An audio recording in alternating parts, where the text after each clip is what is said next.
Alright fellas, welcome back to the shit show.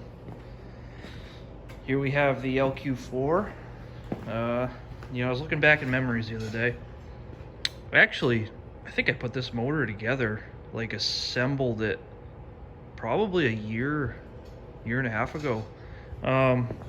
Anyhow, initially, the other week, I get irritated with it was gold, but then I got irritated with it, kind of came out like poop, so I took some gloss black Krylon high heat and I painted the block black.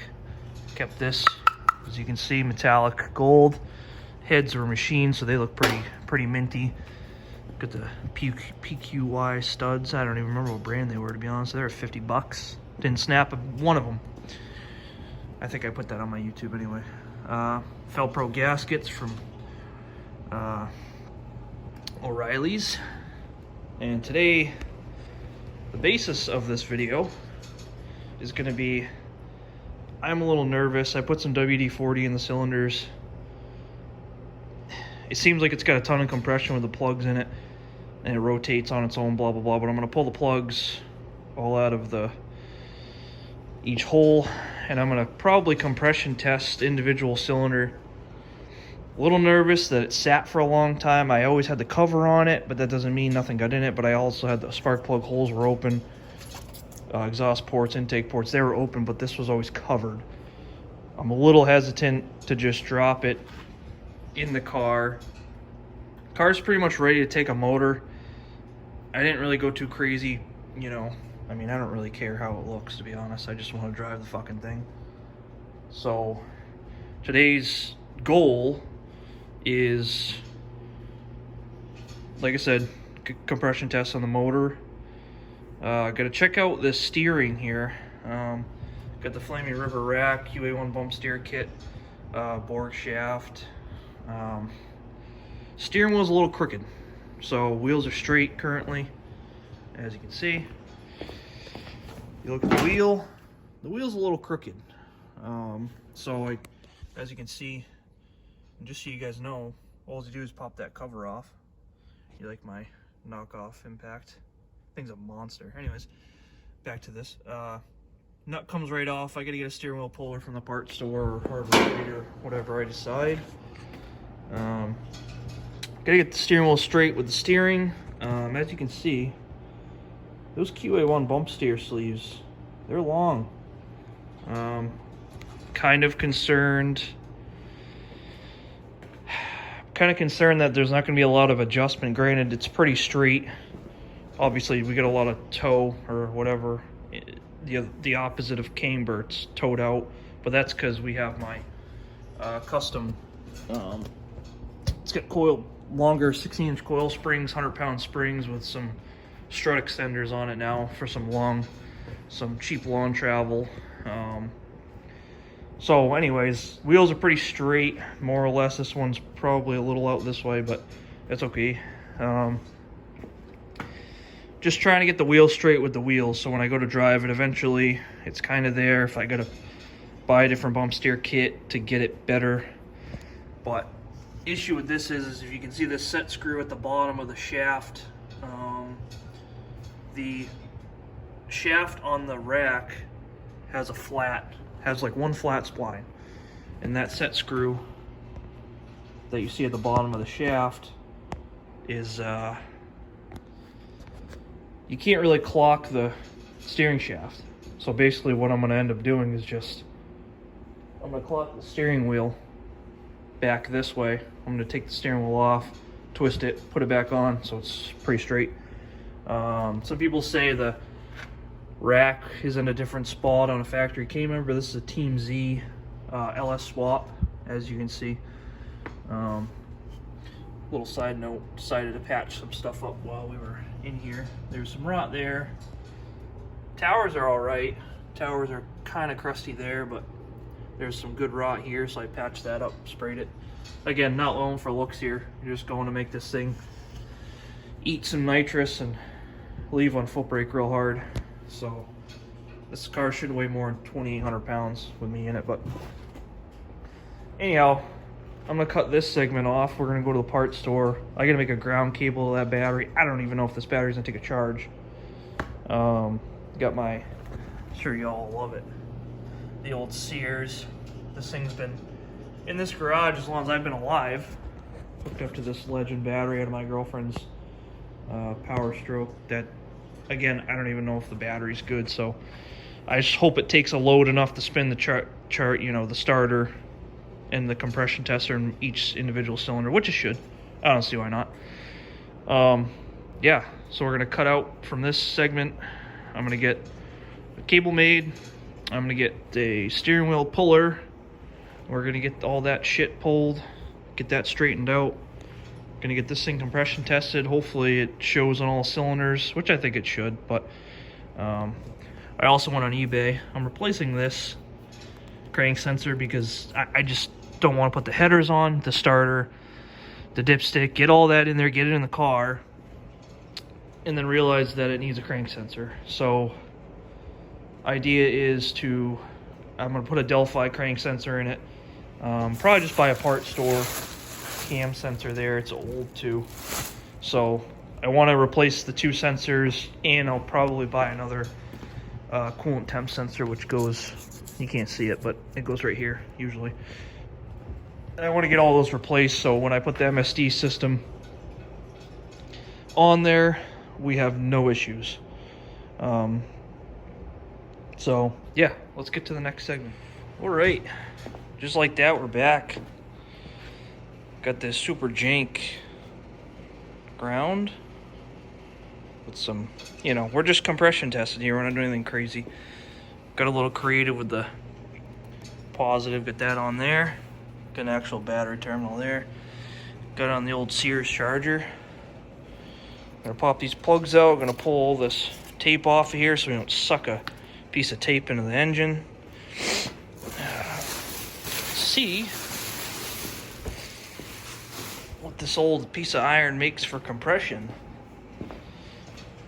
It turned out pretty good, I hope.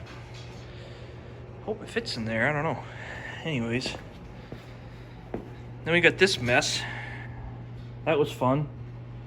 You got your steering shaft, it runs right through the primaries there.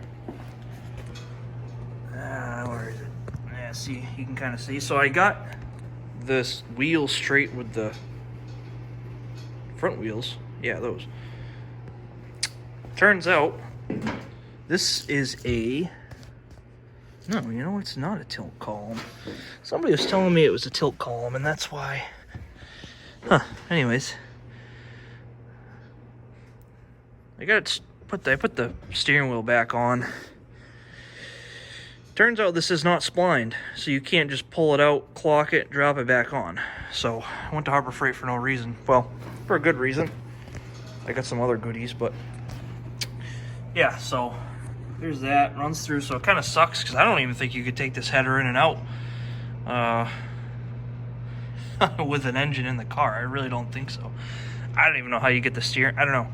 But anyways, I mean, it telescopes in and out of the column here, which makes it a little easier, but that's about it. This is actually an old starter. It was sometimes works, sometimes doesn't, so I took it off the old 80s Escalade, and I got it as a spare just to compression test and oil pressure and such. So yeah, so let me get the compression tester out. We'll get all these, take all these spark makers out of here. Don't want those in there while we're trying to, I mean, not that it's gonna hurt anything, but I don't want it to have to work any harder than it has to, because we're only compression testing 1 cylinder at a time. So let me find a home for these buggers. Yeah, looks like a good spot. This garage is a mess. No, these are all, I think, yeah, these are TR6s out of my Turbo C10. Most of them are good, but obviously you like to change them periodically. Put those in their home. All right, I'm gonna cut out of here. Once I get the compression tester on, I'll get right back with you. All right, so put the compression tester away. Again, got all the tape off the ports so we don't suck any any tape in the engine here. Turned out pretty good. Kinda, I mean, the engine's cold, so can't really throw any stones at you know, what exactly it, you know, causes the variance in compression. Jeez, I almost knocked something over. And now I did. So this side, weird. It was like 173, 180, 180, 180 across the board.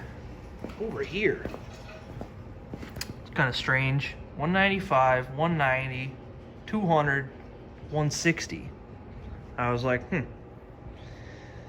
Granted, they're all, I mean, if my lowest is 160 PSI, I mean, how mad could a guy be? So, I ain't mad. I'm happy. You know, I got minimal money into the motor. It makes like 40 pounds of oil pressure.